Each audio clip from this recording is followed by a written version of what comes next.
All right, Shalom, Shalom, Shalom. First, want to give honors, go his praise due to Yahweh, Bashim Yahushai, Bashim Kakadash, double honors to Apostle Nell, there's a great millstone. Peace to Akim that's doing this work on the four corners of earth, from Brother Wad, from GMS Detroit camps. And this video is about the MOTB. All right, and I ain't going to waste no time talking. I'm just going to go ahead and play it and get to some scriptures. Made a video like this before, and it's been eating at me inside to at least tell you guys what I've been saying.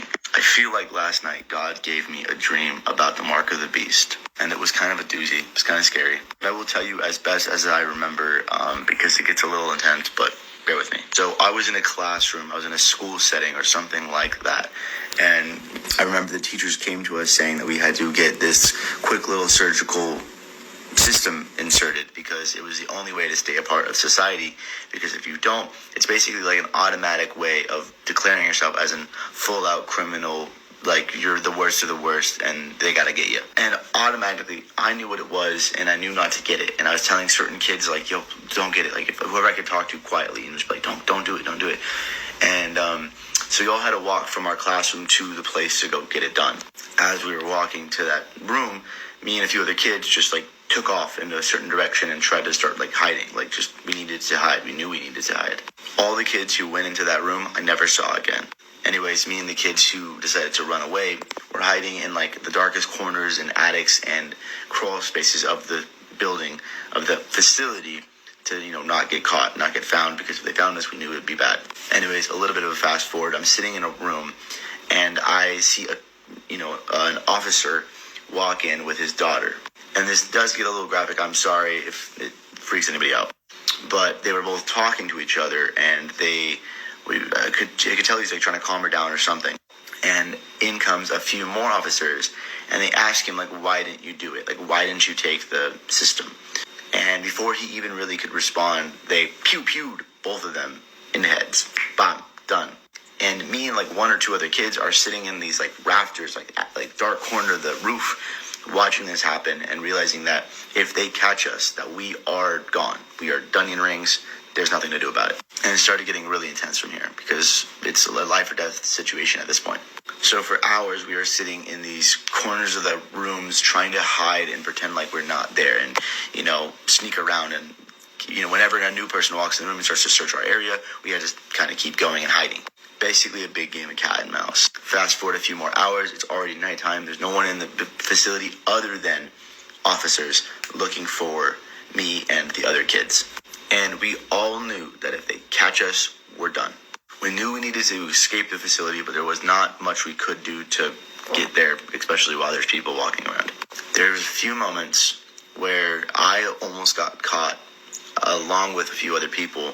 And the only thing that I could do, the only thing that I knew to do, was to get the guy before he got me. So, whatever was nearby, clunk, that's the only thing I could do. In which we kept running and hiding, trying to, get away from these guys and just make sure we didn't get caught. Sadly, I watched one kid who wasn't a part of my group in the immediate time get caught. They pulled him down from the thing and pew, right then and there. And we all saw it. Trying to maintain our composure, we eventually did find a way out. We did get out of the facility and we sprinted into the nearby forest. Fast forward again, I enter another warehouse situation with a bunch of other people who didn't take the mark. And I remember that things were very, very on edge. There was almost no food, not a lot of weapons. We didn't really have anything. And I watched a group of girls run inside the building holding up a sign. It's like 3, 2, 1. As soon as they put 0, they were hiding, and a truck pulls up with a bunch of people in it, a bunch of officers, and they get out and they start searching the area. And I knew the only thing that I could do was go and hide in the rafters again. Like I had to get up somewhere high and hide.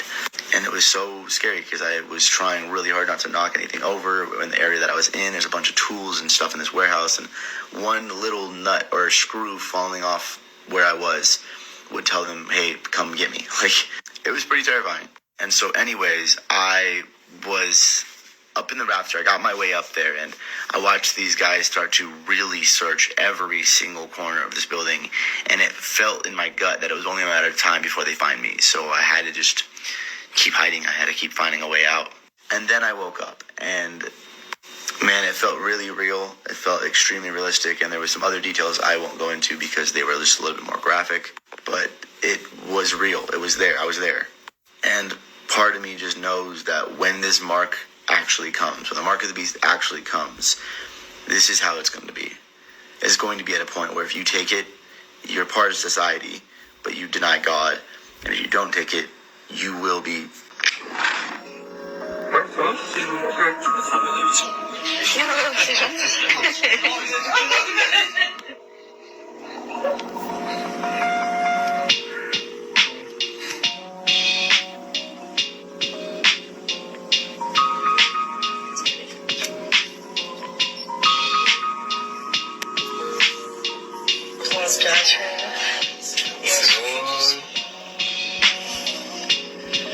Ça va?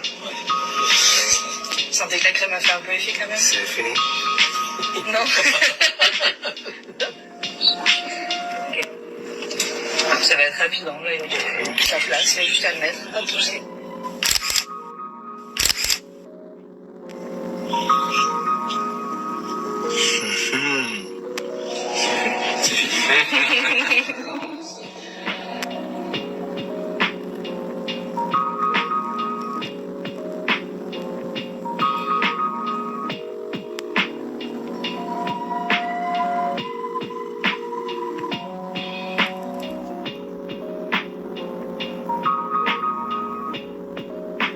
Not too important. We're gonna hear some deep. What I'm about to tell you, it's extremely important. I'm one of the first people to get a Neuralink implant in my skull. If you guys can see and don't really know what a Neuralink is, this is how it's going to be. It's going to be at a point where if you take it,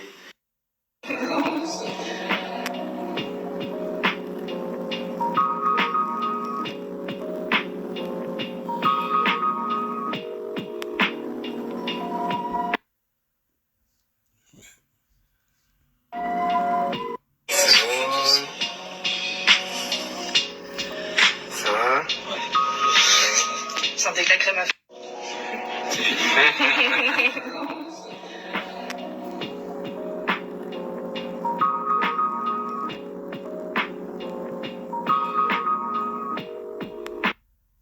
And there you go. So, hey, you can't say the prophets wasn't out there telling you. So there it go. All right. So yeah, that dream is actually going to be a reality.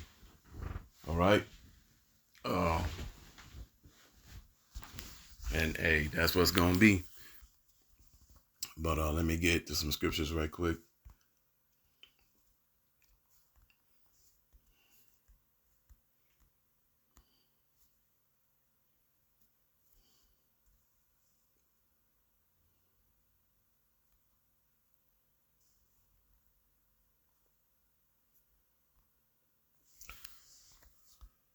Okay, Revelation 13 verses 16.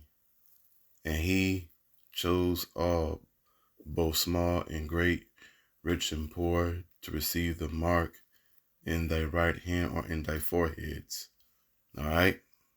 You know, and then no man may buy, sell, or save he that hath the mark, or the name of the beast, or the number of his name. You know, hey, come down to the pipe. Here is wisdom. Let him that have understanding count the number of the beast, for it is the number of a man, and his number is 600, 3 square and 6. Okay. So yeah, hey, we was telling you this. All right. And let me see. See this right here. And hey, play that video. Hey, there you go right there. So you can't say you haven't been warned. You take this, you pretty much finished. So we tell you here at Great Millstone not to take it. You know, don't take it or you're finished. So with that, want to give honors, glory, praise due to Yahweh, Bashem, Yahushai, Bashem Kakadash. Double honors, Apostle Nell, there's a Great Millstone. Peace to Akim that's doing this work on the folk on this earth. Shalom.